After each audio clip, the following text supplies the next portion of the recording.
Hello, my name is Kyara Cazarez, and today I will be breaking down passage 3 from the textbook, Asking the Right Questions. I will walk through the conclusion, reasons, and any fallacies in the argument. Let's start by reading passage 3.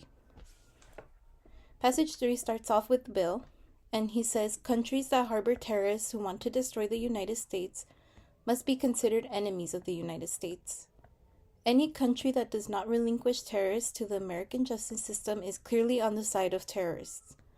This sort of action means that leaders of these countries do not wish to see justice done to the terrorists and care more about hiding murderers, rapists, thieves, and anti-democrats.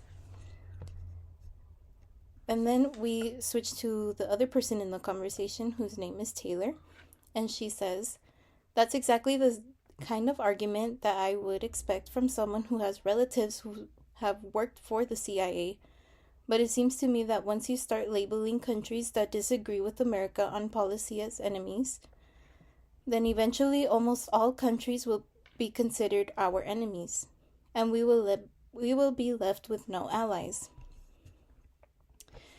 The conclusion here is that countries that disagree with America should be labeled as enemies to America, and we would end up with no allies.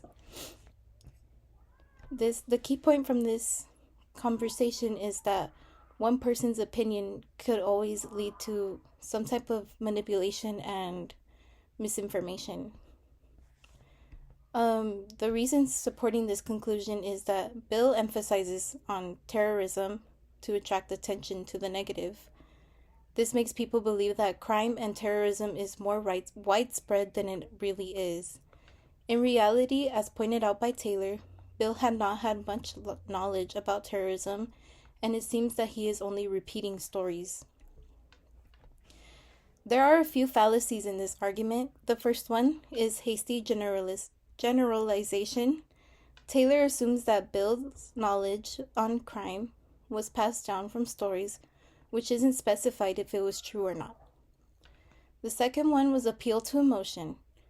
Bill uses emotional language like terrorism or destroy, I think, to make us feel fearful about other countries instead of focusing on solely facts. The third one was false cause. The argument oversimplifies by saying that countries that inhibit terrorists or people that show terroristic behavior are enemies and ignores other factors. And the fourth one is oversimplification. This conversation only focuses on terrorist activities in other countries as proof, but this ignores other reasons that specific crimes could exist in America or other countries that just don't really have anything to do with any terrorist organizations or anything. To wrap up, it can take one person's opinion to create a false sense of fear about crime in other countries, especially if they have some sort of power.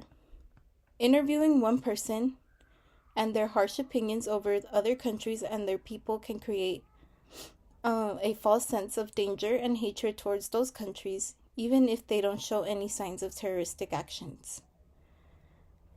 For fallacies, the argument includes a few flaws, like generalizing just terroristic behavior and crime, and using emotional appeals. Thank you for watching. I hope this breakdown kind of helps you think critically about how these arguments are constructed. See you next time.